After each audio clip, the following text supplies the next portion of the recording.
नमस्कार सर्व स्वामी भक्तांना, तुमचं स्वागत आहे। तर आज आपण बघणार आहोत ना की पितरांच्या सेवेसाठी हवन हे कसं केलं जातं। तर सगळ्यात अगोदर आपल्याला गौऱ्या ह्या कापूरमध्ये किंवा मग तुम्ही असेच गॅसवर सुद्धा पेटून घेऊ शकता, ठीक आहे। हे हवन दर अमावस्याला पितरांच्या शांतीसाठी केलं जातं।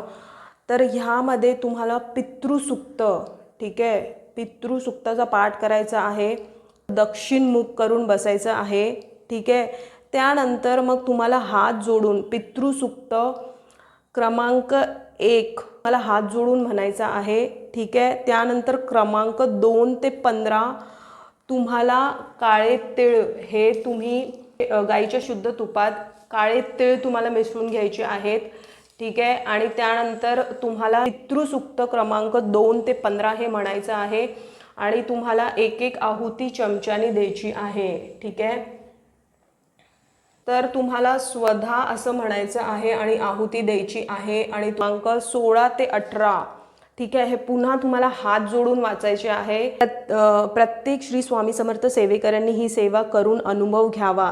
पठण करून घराबाहेर पडल्यास अपयश कुठेही येत नाही, चोहीकडून सहकार्य मिळते। ही सेवा नित्य केल्याने नारायण नागबळी ही विधी देखील वारंवार करावी लागत नाही। हवनासाठी शेणी छोटेसे गौरी पुरेसे आहेत। हवन करताना तीळ बाहेर उडून पडतात, ते तुडवले जाऊ नये म्हणून हवनानंतर ते गोळा करून निर्माल्यात टाकावे। अशा पद्धतीने तुम्हाला दर अमावस्याला हा हवन करायचा आहे। तर बघा, अक्षय तृतीया पण येत आहे, तर त्या दिवशी सुद्धा तुम्ही हा हवन करू शकता पितरांच्या शांतीसाठी। तर नक्की हा हवन करा आणि तुम्हाला नाही जमणार तर महिन्यातून एकदा तरी अमावस्येच्या दिवशी हा हवन केलाच पाहिजे, ठीक आहे। त्याचा व्हिडिओ मी इथेच समाप्त करते। तर अशा पद्धतीने हवन करा आणि पितरांच्या शांतीसाठी ही सेवा नियमितपणे सुरू ठेवा। कोटी कोटी धन्यवाद आणि माझ्या चॅनलला सबस्क्राईब करायला विसरू नका।